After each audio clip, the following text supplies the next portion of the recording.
istilahnya taskhirul Quran. Saya tadi itu ya sampai sekarang sebenarnya nggak paham sih. Yang dimaksud taskhirul Quran ini apa? Soalnya kalau dalam bahasa Arab taskhir itu kan luar biasa. Dalam Al-Quran subhanalladzi sakhkhara lana itu. Yeah. Alam ditundukkan untuk kita. Ini taskhirul Quran. Siapa yang mau ditundukkan? Apakah mungkin ada janda-janda yang mau ditundukkan untuk Buya Asy'ari itu? Sebenarnya taskhirul Quran itu apa sih ya? Temuan di lapangan, entah ini hipnosis yang mengatasnamakan akhdul lawai, atau memang akhdul lawai itu sendiri. Yang jelas ada sesuatu yang tidak cocok lah, tidak cocok. Dan kalau ada yang lebih baik itu supaya di share. Saya menyimpan ini cukup lama.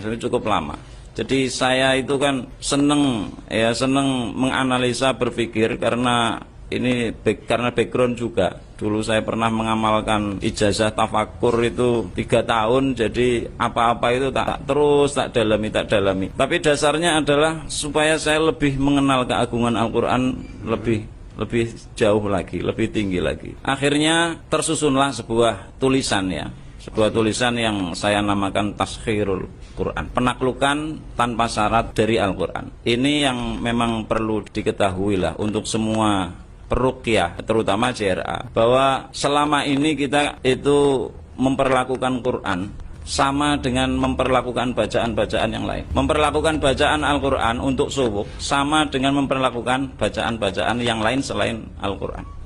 Dibaca ini sembuh, dibaca ini sembuh, dibaca ini seperti ini itu. Padahal enggak seperti itu. Tidak boleh. Ini akan saya sampaikan full ketika pendalaman materi ini, Taskhirul Quran. Kenapa dinamakan Taskhirul Quran, penaklukan tanpa syarat oleh Al-Quran? Karena memang kedudukan Al-Quran memang sebagai musakhir. Betul, karena Al-Quran itu kalamullah, energinya energi ketuhanan, uluhiyah, sudah nggak bisa ditawar itu. Seperti saya bisa duduk seperti ini bisa dibuat seperti ini. Semua produk yang kita lihat sebenarnya sudah penaklukan dari Al-Quran. Alam tarau annallaha sakhkhara lakum ma fis samawati wa ma fil ardh. Betul. Jadi bukan sesuatu yang baru, hanya ingin lebih menjelaskan ini loh, Quran itu seperti ini. Dia energinya jauh lebih dari kita manusia. Betul. Sampai saya katakan di pendalaman taskhir itu cuma Al-Quran satu-satunya bacaan yang mampu mengingatkan pembacanya. Luar biasa. Tidak ada bacaan yang mengingatkan pembacanya, hanya Al-Quran. Betul ya. Jadi ini menarik sekali ya, teman-teman sekalian yang dirahmati Allah. Kita itu teman-teman JRA kan di mana-mana selalu ya memang bagus sih mengatakan Al-Quran adalah sebagai syifa, dia nyuwuk pakai Al-Quran dan sebagainya. Tapi kadang ya dijadikan sebagai bacaan biasa. Pokoknya ada orang sakit dibacakan, itu biasa. Tetapi ada sebenarnya yang lebih luar biasa sekali, bagaimana menjadikan Al-Quran ini sebagai syifa, ditafakuri betul ya, dimaknai betul. Dan itu yang ditekankan oleh Gus Amak waktu saya ikut pelatihan pertama mungkin 2017 atau 2018 saya lupa, bahwa ketika kita nyuwuk itu, meruqyah itu, ayat yang kita baca itu betul-betul connect sama Allah Ta'ala. Dan saya 2-3 minggu yang lalu ini ada ayat yang tertegun, makanya saya ngontak-ngontak handphone tadi itu. Ayat yang ketika saya membaca tertegun sekali ini. Ini Buya Asy'ari, mohon maaf ya, ini ada pakar tafsir. Saya di sini yoyoan sebagai mufassir ini.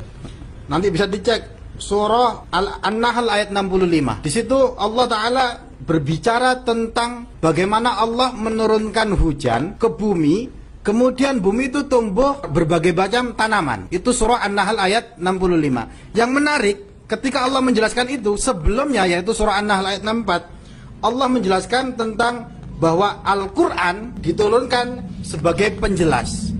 Jadi coba logikanya, air itu saya turunkan dari langit, bisa tumbuh macam-macam.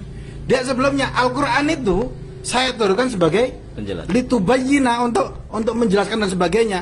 Dan berkali-kali Al-Quran menegaskan Al-Quran itu adalah hudan, Al-Quran itu adalah syifa, Al-Quran itu adalah furqan. Dan ini bukan teori tok. Jadi kadang kita itu sebagai orang Islam, kadang itu ya cuma pemahaman tok. Ini hebatnya praktisi JRA, ini sebagai peluang. Kita ikut, gak usah macam-macam dah yang mendakwakan Al-Quran, hafid Al-Quran, mufassir dan sebagainya. Kita cuma ke bagian satu. Ayo kita jelaskan bersama-sama ke orang-orang bahwa Al-Quran itu adalah syifaun. Kenapa? Allah yang ngasih informasi bahwa Al-Quran itu bisa digunakan sebagai wasilah pengobatan. Jadi kalau nyuwok, ojo sekedar komat kamit, fangkihu ma tobalakum minan nisa, jangan kayak gitu. Tapi dihayati betul itu. Ya. Dihayati betul. Saya ngomong tentang ayat-ayat poligami terus. Iya. Karena melihat wajahnya Buya Asy'ari di belakang kamera ini wajah-wajah yang apa? Istri. Yang ikatan suami takut istri tadi itu. Jadi teman-teman yang dirahmati Allah dimanapun berada praktisi JRA, ayo yang kita ada di beban kita sebagai praktisi JRA ini gak muluk-muluk tapi luar biasa. Istiqomah mawon wis. Dakwahkan Al-Quran sebagai syifa. Kita gak usah dakwah Al-Quran sing apa namanya bagian hafal Quran, mufasirah itu bagian Gus Baha itu. Nah itu bagian kita sing kayak gini nih. Jadi itu harus dibayar. Itu yang dimaksud, yang disebut dengan yang saya pahami dari Kiai Nur Hadi tentang taskhirul Quran. Al-Quran yang bisa menundukkan berbagai